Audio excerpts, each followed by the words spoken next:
L'esprit du judo, numéro 25. Les inédits du mag.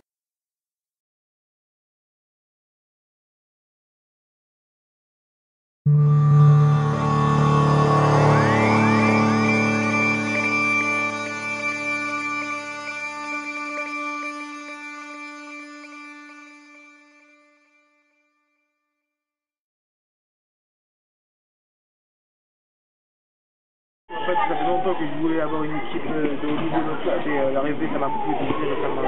J'ai une envie d'aller plus loin encore dans ma carrière.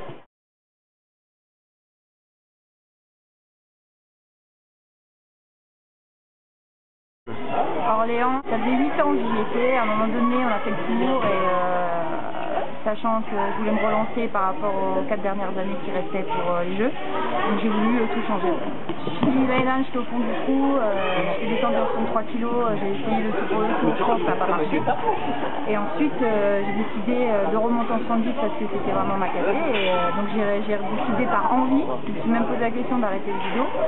Et donc du coup, d'avoir changé de club, ça m'a redonné une motivation. Et dès septembre, j'ai recommencé sur Birmingham et puis j'ai gagné. Après la vélo, j'étais deuxième. Puis je suis sortie en sélection avec la TD où j'étais deuxième à Qingdao. Puis là, après Paris, j'étais cinquième. Que du bonheur ce qui m'arrive et moi je me prends la tête et mieux ça se passe.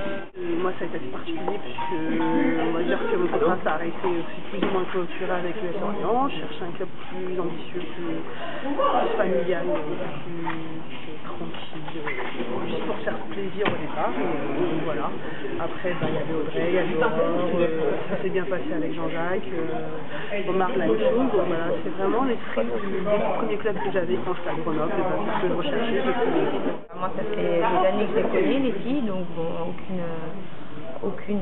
aucun problème avec les filles. L'encadrement sont très gentils, très compréhensifs, très complémentaires, donc aucun souci.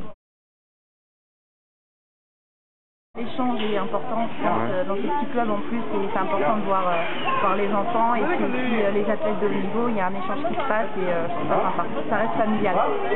Les petits, le fait de voir une présence de grands champions font que ils sont plus assidus, plus intéressés.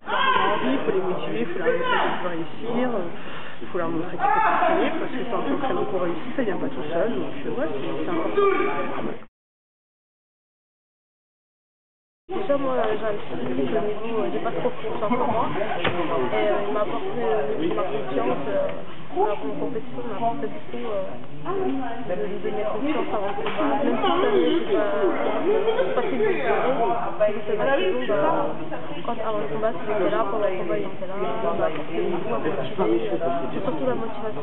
Moralement, physiquement, de le mettre en confiance. Mylène Chollet, elle était carrément descendue dans le plus bas des trous. Depuis elle a changé le club, elle a rebondi et avec une puissance terrible, vraiment surprenant, et elle a surpris beaucoup de monde, et elle est bien dans sa tête, elle a découvert, elle a vachement un gros potentiel et elle peut arriver au plus haut niveau. La fierté d'entraîner, c'est quoi? Pour moi, l'honneur qui me ramène, c'est qu'il ramène des médailles. Mais pour moi, les objectifs, c'est de le pousser au plus haut niveau et de le faire sortir la capacité qu'ils ont vraiment eux. Parce qu'ils ont des capacités cachées, des potentiels énormes. Et tout doucement, ils se rendent compte. Je pense qu'on a une bonne équipe, une équipe quand même forte. Et il y a moyen de faire quelque chose. On va déjà commencer par le commencement, c'est-à-dire commencer par les départs et ensuite monter, quoi. Et ouais, pourquoi pas même avant 2014, un peu mes premières vies. C'est pas impossible. L'esprit du judo, le magazine des judokas. En vente chez votre marchand de journaux.